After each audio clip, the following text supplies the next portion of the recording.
Hasta el momento en el curso, seguramente ya han visto de una manera sistemática las diferentes partes, los diferentes temas, aspectos, conceptos que se tienen que tener en consideración para la redacción de un protocolo. Seguramente ya han visto cómo plantear adecuadamente el problema, cómo hacer una buena búsqueda bibliográfica, cómo es la redacción del marco teórico, tus antecedentes, la justificación, cómo plantear adecuadamente tus objetivos o formular tu hipótesis, cómo operacionalizar tus variables. Hemos llegado a la parte medular de este curso, de la redacción de un protocolo, que viene a ser los diseños de estudio. Más adelante vamos a conversar también sobre la población y muestra. Bien, ¿qué es un diseño? Un diseño puede definirse como el plan o la estrategia que se desarrolla para obtener la información requerida en una investigación. Dicho de otra manera, es un plan específico para conducir el estudio. Nos permite traducir la hipótesis conceptual en una operacional. Es importante tener en cuenta que todo sigue un proceso, un orden. Nosotros ya tenemos nuestro problema, ya definimos el alcance y tenemos nuestra hipótesis. ¿Qué es lo que sigue? Tenemos que buscar las maneras, los procedimientos a seguir para responder mi pregunta de investigación y cubrir mis objetivos planteados. Dando a partir de esto una nueva definición entonces, un diseño es un esquema de procedimiento en el cual el investigador define las estrategias a usar para formular y resolver su problema de estudio. Al existir diferentes maneras, eso significa que tengo varias opciones. Lo principal, el punto, es elegir bien.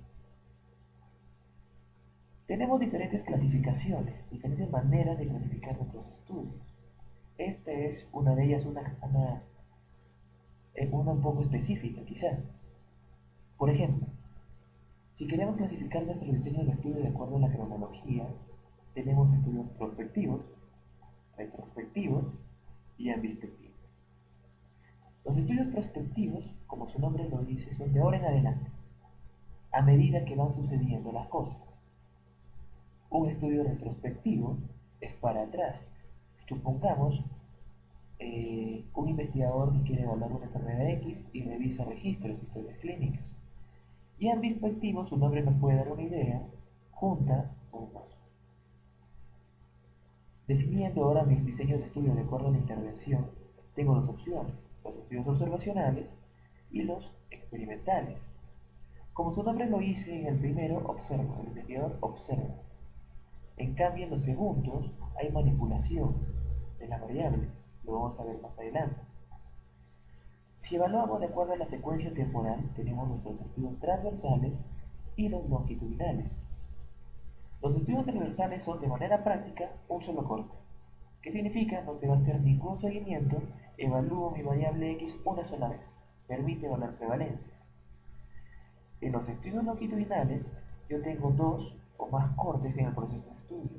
Por ejemplo, quiero evaluar la ansiedad o la variación de los niveles de ansiedad en estudiantes de Derecho durante todo un semestre académico. Aplico mi instrumento y lo mido de repente antes de un examen, luego después del examen, terminando el ciclo a fin de ciclo. La variable la mido más de una vez. De acuerdo a mi finalidad, tenemos dos opciones. Un fin descriptivo, que su nombre lo dice, es describir, y un fin analítico, que nos permite evaluar posibles relaciones entre un factor y un efecto, o una respuesta, o un resultado.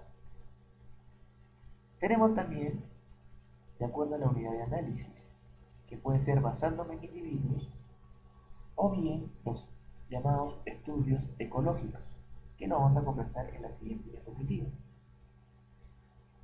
Esta es otra manera de clasificación un poco más general. Aquí parte de mi objetivo del estudio. Tenemos que, por un lado, existen preguntas, por llamarlo de alguna manera sencilla, quién, el dónde, cuándo, cómo, y la otra, el otro lado, un porqué. En el primer lado tenemos los estudios descriptivos.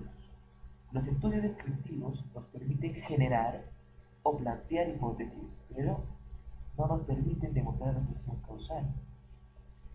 Siguiendo con los estudios descriptivos, evaluando según la unidad de análisis, tenemos lo que mencionamos de la población, los estudios ecológicos.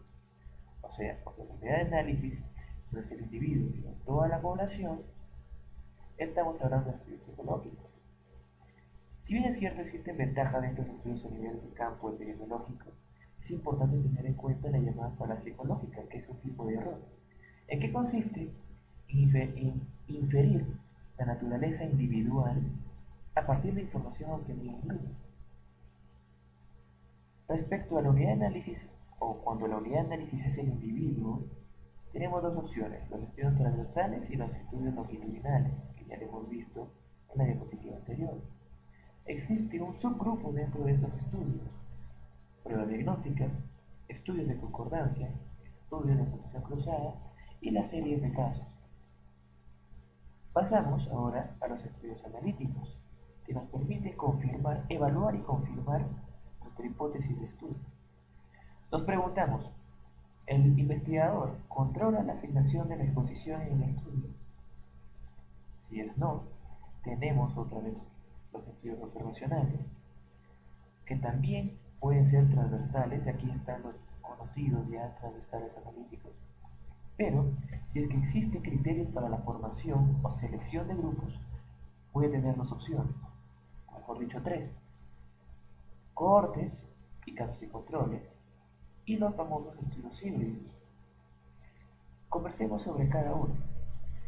El tema de cohortes, yo parto de la exposición. Entonces, ¿qué resultados siguen de una exposición? Es un estudio de seguimiento, causa y efecto. ¿Qué sucede con los casos y controles? Yo parto de la observación de un resultado, de un efecto, y trazo en el tiempo la exposición que pudo haber generado, que lo pudo haber generado.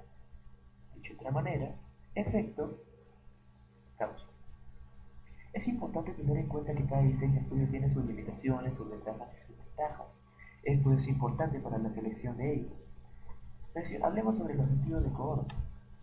Dentro de las desventajas o limitaciones o dificultades que puede tener un estudio de cohorte, es que quizás no son tan útiles para eventos raros o aquellos que tardan mucho tiempo en aparecer. Otro tema a considerar es que por lo general son costosos, hablando de estudios de cohorte prospectivos, porque también existen cohortes de prospectivos.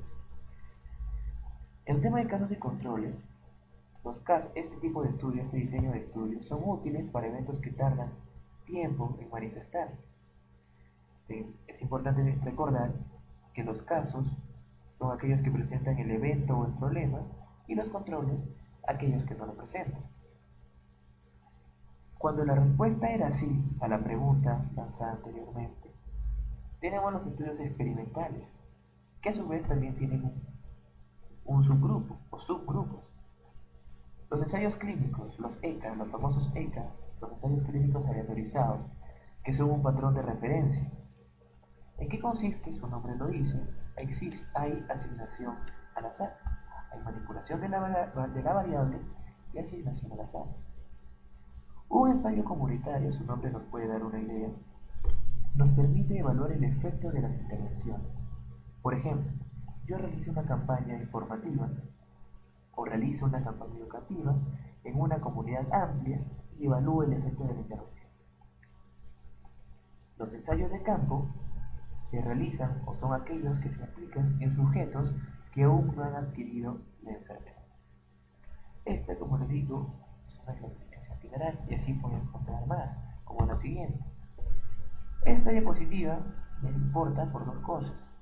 Por lo primero, por este cuadro que dice ahí, recordar el propósito de una buena selección de diseño, responder a mi pregunta de investigación, cumplir el objetivo y someter la hipótesis a prueba, y lo que aparece acá abajo. Recordar que en una misma investigación pueden incluirse dos o más diseños. Esto es lo que se conoce como diseños múltiples. Pues bien, hasta ahí es con diseño de estudio.